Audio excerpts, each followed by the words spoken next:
I met Lissa through eWomen Network, which is a great networking group that's all over the country and I think almost international now too. And it's just a great way for us to network and meet people. Like I met Lissa and she met me. So I'm happy to have her here and doing this. There she is. We'll try this again on a different right? Try again. Poof, in another place, right? Yeah, we have to laugh. Exactly. So tell us more about what simplifying, so that what is it that you do with people when they first come to see you or they first do that complimentary call? Okay, well, here's the first question I ask. How are you and how has your life been lately? And do you know what the number one answer is? I could probably almost guarantee 95% of women are going to use this word.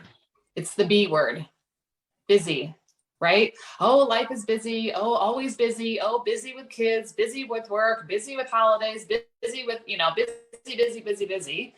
And so when I hear that over and over again, I start asking questions. I think asking questions is a great place to really get information, right? Especially when it's what's going on inside of us. And so the first question I ask myself is, okay, I'm hearing this a lot. Is this normal? And I think it's become the norm, right? In this busy world that we're in, that's full of media streaming into our lives, it's full of people always having expectations, it's full of obligations that we feel and distractions and all these requests, all these invitations and all these things. Yeah, it's become our norm. And that's kind of a sad state, right? So my next question I ask then to myself is this. Go ahead. Yeah, I think so too, because if I say that I'm busy, then I'm good. I'm being good. Right. That judgment that happens. Well, if I say like, well, I had a great weekend, breakfast, and I went for a walk, people are going to think I'm not doing anything, and then I don't look good, right? Right, because we're measuring ourselves by our productivity. But exactly. How often have you been busy, but you really weren't productive? Right? That never happens to me, Lissa. No, right. I know, not for you, but maybe someone somewhere might have. For sure. How many of you get to the end of the day? Yeah, I often say we're human beings, not human doings. Exactly. Yeah. I mean, so often we get to the end of the day, I think especially as women, we tend to take on all the things. We want to help everyone. We want to serve everyone. We say yes to everything and not ourselves. And then we drive exhausted at the end of the day and we're like, what did I get done today? What did I do today? And then we barely get the sleep we need, which you just talked about, getting our sleep. And then we get up and we do it all over again. And so that second question I asked is this sustainable? Right? Like you talked about, our bodies are created to go into fight or flight for a season, for a short period of time to get us to a safe place. The problem is that we live in this stressful, busy, always on the go, world. And it's well beyond what I believe we were created to sustain. So then that starts leading to health issues, like you alluded to. It starts leading to emotional issues with our thoughts and our feelings. It starts leading to relational issues. It can lead to financial issues. It can lead to, belief issues. It can lead to so many different issues in our life when we let our outside world control us, right, versus the inside. And so, then really I start going, okay, so what's the answer? Is the answer in all the stuff out here, or is the answer in here, right? And in here, like you talked about. So when I work with women around simplifying, yes, I share lots of tips and tricks about how to simplify the stuff in your house so that it's not, distracting you. How to simplify your schedule so that your time is going where you want it to. How to simplify routines, and when you have a project, so it actually gets done. But more importantly, is laying that foundation of the being before the doing. Like you said, we're human beings, right? Yeah. If you don't, you are, right, and want your life to be about, then you're just going to waste a whole lot of time, money, and energy doing a lot of stuff that may not even be in alignment. Yeah. So simplifying first.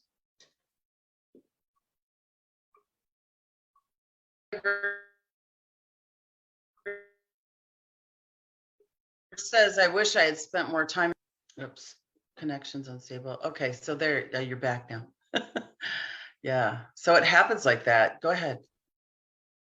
Yeah, no, you're right. I mean, nobody at the end of their life says, I wish I would have spent more time cleaning my house or walking the dog or, or doing all these other things. It's going to be the that really small circle of people or the really small circle of passions that God, put on your heart.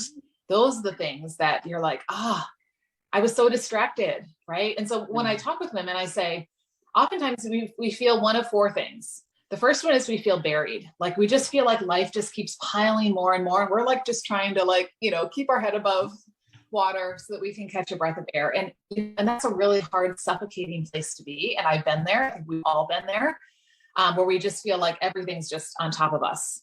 The second thing is oftentimes we feel scattered, right? So how often do you feel like you're giving a little piece of you to this person? A little piece is over here. A little piece is going to your job. A little piece is going to church. A little piece. And it's like little pieces of you all over, but nobody ever gets like really you because you're not focused enough in one place. Your mind is in 20 places, right? Yep. And we get scattered or we get distracted. So maybe you're heading in a direction. You're like, okay, this is what my focus is. I know this is where I'm going. And then something comes up and you zig over here, right? And something comes up and zag over here. Shiny object. Oh, I'm back over here. Oh, this person needs me. Oh, now I'm over here. We're putting fires out. Exactly. This, I got to take care of this right now. Otherwise I'll forget to do it. So it takes you off a track. Yeah.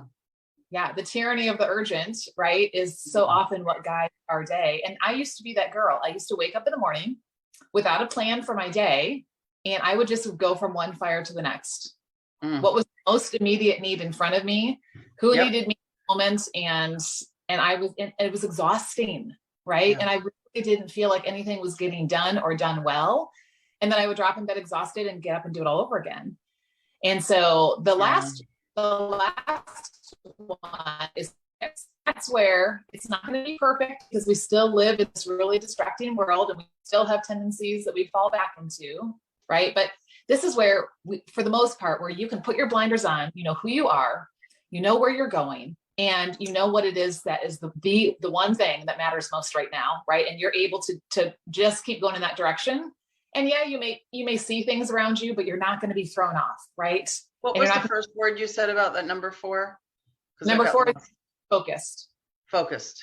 Yes. So that's like our ideal, right? Where we're trying to go. Okay. Thank you. And think about it. If you're riding a bike, you have to be focused on where you're going. Right. If you're buried on a bike, you will be crashing. If you're scattered on a bike, you'll be crashing. If you're distracted, you're going to be in the ditch. You're crashing. Like in order to move forward on a bike, you have to know where you're going and keep going in that direction. And have balance. Yes. And have balance. Right? Really good idea. Yeah. And balance, here's the interesting thing. I think we often think balance means I'm doing all these things at once. And really not. It's just I'm making little tiny adjustments about where my attention is going. So on a bike, you feel yourself, veering to the left, you kind of, to the right, and vice versa. The same thing is in life. It's not about I'm trying to do all the things and that's balance. I've got 20 balls in the air. I'm balanced, right? It's about knowing what needs my focus right now, right? And then giving your priority focus to that thing that matters so that, you're staying in a place that you're actually going to move forward and see progress. Yeah. Because how often do we say something, get with it for a day or two or a couple of weeks, or maybe even a couple of months, but we don't see the progress. And then we get distracted off over here on something else. I talk about breathing a lot with my clients and my patients. Breathing will help center you and also inviting source to come in when you have that inspiration, when you inspire, because we do a prayer at the end of this. And I always talk about take that deep breath, invite inspiration in spiration. Go ahead and invite it in, and then exhale gratitude. And if that's the only thing that you do between tasks, that's good. That's really good, because it's actually helping you to end one thing and start another and be present when you're doing it. So just taking a breath like that would be so good for people to do. So one of the techniques I teach is based on the Pomodoro method. Have you heard of that? So the Pomodoro method Say it again.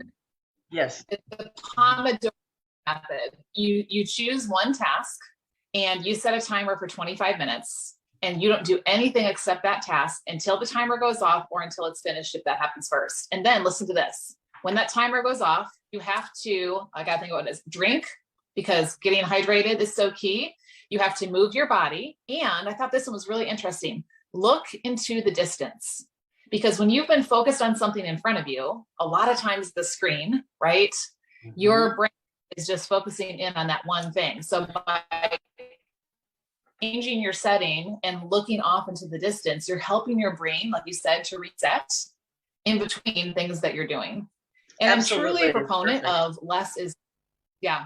I don't think our day should be filled with, I'm running to this and then this and this and then this, right? Like really focusing on what really matters, what's going to get my best yes today, and having not a to-do list, but having a list of my priorities. In fact, I like how women identify their one thing. And, and really say, what is the one thing that if I did this, it would make everything else in my life easier or unnecessary, right? Or maybe it's in one specific area that you ask that question, and putting your focus and attention on what's going to really move you forward more than all the little piddly stuff that makes it feel like you're busy, right? Right. So one of the things that I've talked with people about is grounding themselves. And the best way to do that is put your bare feet on the ground. And right now it's summer here, so you can go do that. We're going to go into fall pretty quick tomorrow.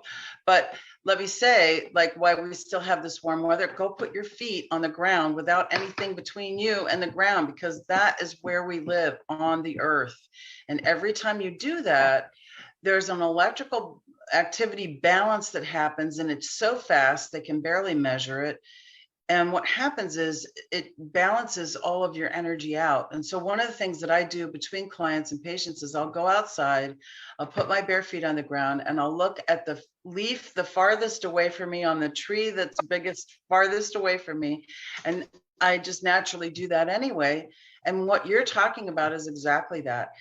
Taking the time to shift your focus back to where you're in charge of you, right, or you're allowing source to be in charge of you, which is even better. Right. It works so much. We oftentimes don't pay attention to how much time, energy, focus, even we're giving away to less important things, right? I mean, think about one easy one is our screens. How much time are you spending on your screen, and what's the purpose of it? You can use it in a positive way, right? Because to build your business, or it can be, hey, our family's watching a movie, so it's a good purpose that I'm looking at a screen. But for most of us, there's a good chunk of our life that's being given away to social media or to, shopping online. Entertainment, content. Right? And even the things that clutter our homes, right? All the stuff you had to at some point buy it. Now you have to clean it. Now you have to maintain it. Then you may have to replace it. And even if you think it's not distracting you, just the fact that it's sitting there, when your brain sees it, think about this. Walk in the house. So many people have like a counter or someplace that like collects all this stuff, right? So all that stuff, when you walk in the house, the first thing you see is all this stuff, which makes you think about all the things you need to do, or you should do, or you should have already done, or whatever, right? And so it just starts taking your brain in a bazillion different directions. When we have clutter in our homes, we have clutter in our schedules, we have clutter on our screens, we have clutter in our self-talk. So really it's, how do I remove the excess? How do I get rid of the stuff that is not adding value? There's no such thing as neutral. You are either going forward and something's helping you move forward, or you're going backward. So if something's not adding value, then we remove it, right? And maybe it's just, I'm going to put it over on the side for 7 days. So I had a lady yesterday in a community that I'm a part of sharing that every time she goes on social media, she starts comparing herself, and then she feels bad about herself and where she's at. And then that leads her to eating more ice cream and more chips, which leads to the health and the weight issues that she has. And so I said, hey, what if you took the next 7 days and you didn't go on social media? Like, you don't have to be off it forever, right, but just see how fast for 7 days. Right. Yeah. Just like we would do with like unhealthy food, like, okay, so how about you not eat sugar for the next 7 days and see how your body feels? So sometimes, sometimes we don't realize how much of control something has on us until we purposely remove it. And then we go, wow, life is so much better without this. I don't want to go back to it. Right. And then we can donate it or. And then when we have like the deeper issues with that, that start to come up to the surface because maybe there's a panicky feeling without it, or there's something else that's going on about that where this stuff starts to come up. The emotional issues, that's kind of what I deal with people, is to help clear that up at the root cause and let them know that, that's just for now. When I'm doing this emotional work with people, I say it's like cleaning out a closet. While you're doing it, it looks like a big mess. Oh yeah. But as we're putting things in the places where they need to be, either throw away, give away, sell, or keep for later, then it starts to clear up. So we don't have to have that all the time. Yeah. And here's, right, like people, go back to the closet analogy. You've walked past that closet or opened that closet door a bazillion times over the years, right? But never really noticed what was in there, how it was making you feel, all the things that come out once you actually do that. And the same thing is true with our emotions, right? I think so often we have stuffed so much into our already busy lives that we don't even notice how we're feeling. We don't take the time to ask the questions about, is this really adding value or not? Or what do I want, who am I? What do I want my life to be about? And just are always go, do. And so there's such value in like, just pause. And the coping mechanisms that we learn as we're growing up are not necessarily the same ones that we need to use as we're an adult dealing with issues, because we made those up just so we could get along.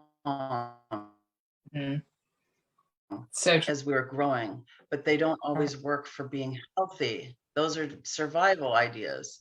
So when we start really taking that apart to see what is it that I really believe, what is it that really resonates with me, what is it that I don't want to have anymore. I don't need this belief that money doesn't grow on trees.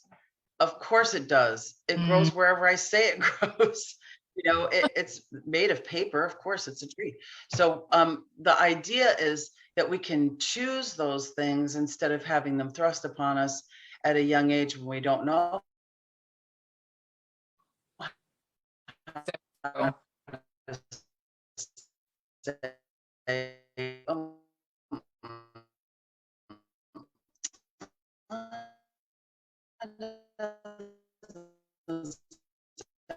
Quite right, but things happen and cause emotional strife within us.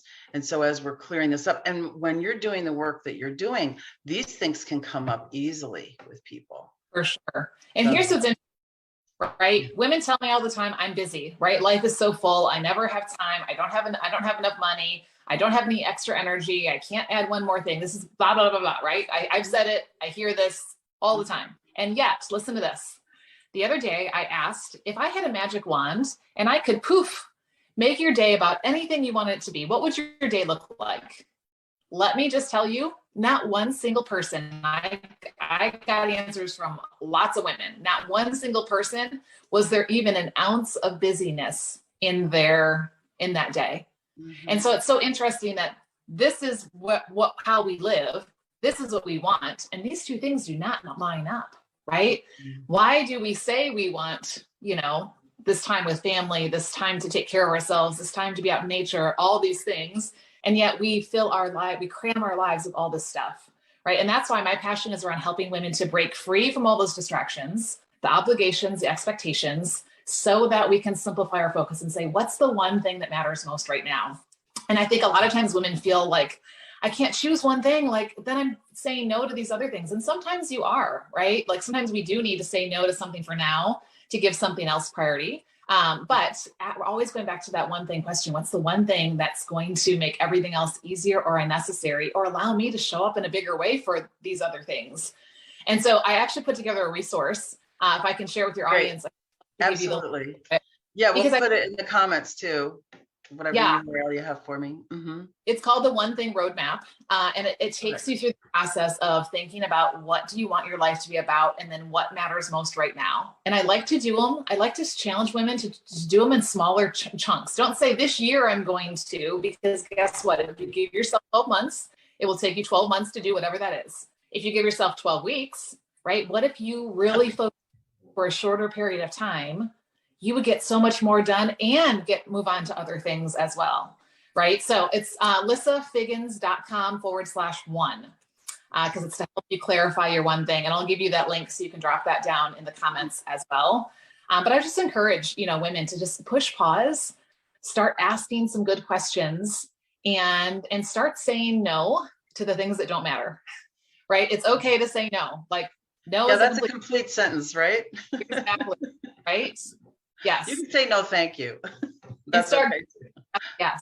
Right. Like if you can't give a full yes to something. So the other day, my husband committed to several things that were literally stacked right in front on top of each other.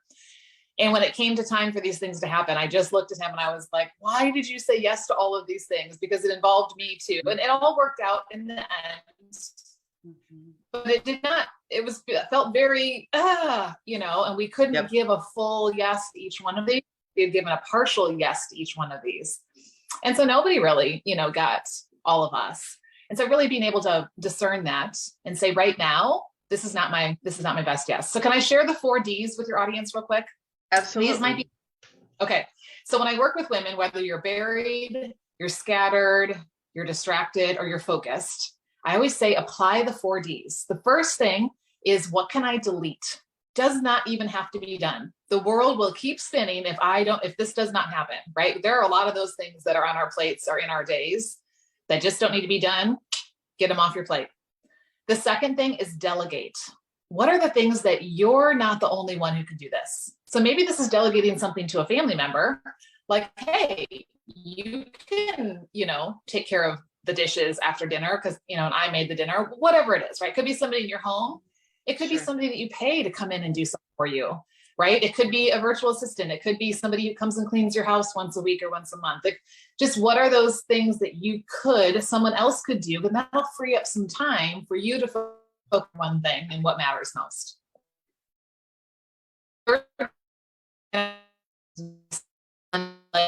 Thing is procrastinate. Procrastinate is, I know this is the thing, and I'm going to keep pushing it off because I just don't feel like it and I want to, and it feels too big. Delay says, this is important, but right now I can't give it my best focus. So I'm going to purposely put it in this time slot. Maybe it's a time slot for tomorrow. Maybe it's a time slot for next week or next month. Maybe it's even a time slot for next year, but you put it in a space so that you will circle back to that when you can give your focus to it, right? I think sometimes we think everything has to happen now, and it doesn't. And we have to discern that. And then the 4th D is delight. So ideally, most of our day should be filled with either the things that delight us, that give us joy, that energize us, that are just those natural outpourings of who God has made us to be, or things that are moving us towards that, right? Things that are going to directly impact us being able to do things that delight.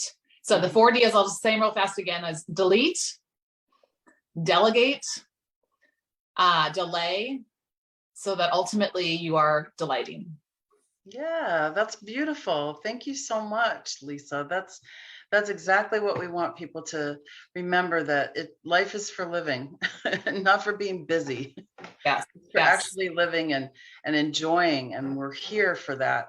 One of the things that I send all my clients, and anybody can request this, if you'd like to get some nice mail that isn't a bill, I send them this, where you're a divine expression of love, just to remind you what you really are. This is what you are. You're not here to get as much done as possible. That's not really why we're here. I don't believe. Now, you can disagree with me if you want, anybody can. That's just my belief.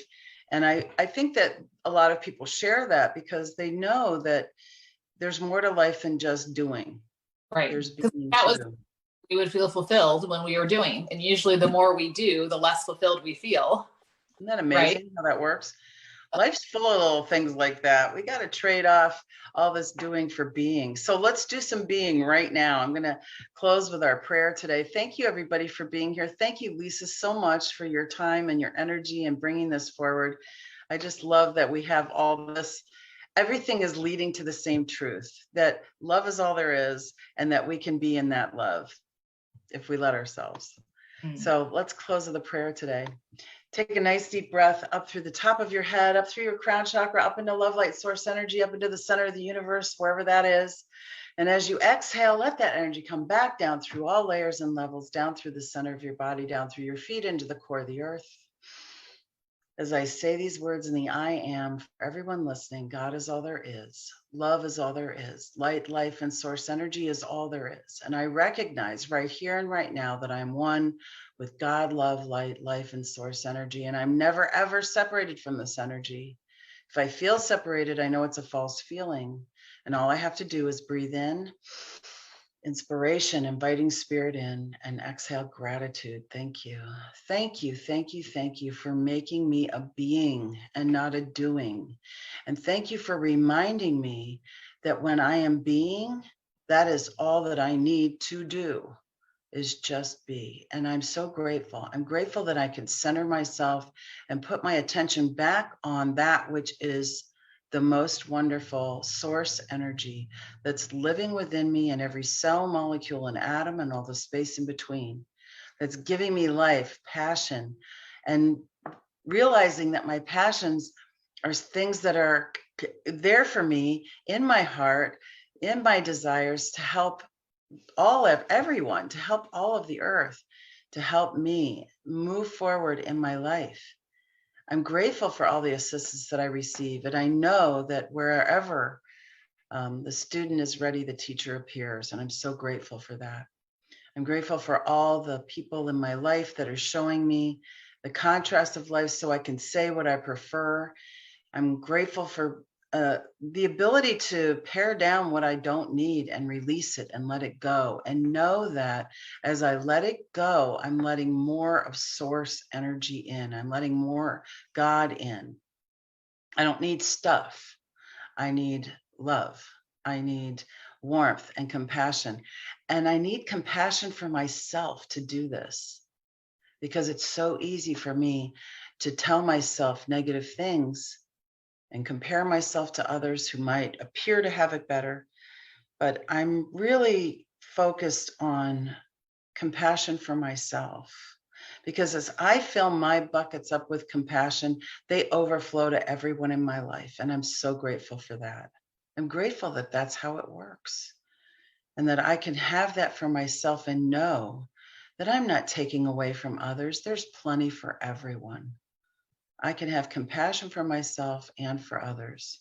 And so I'm going to start right now with the breath, breathing in and holding it, knowing that I am bringing spirit in.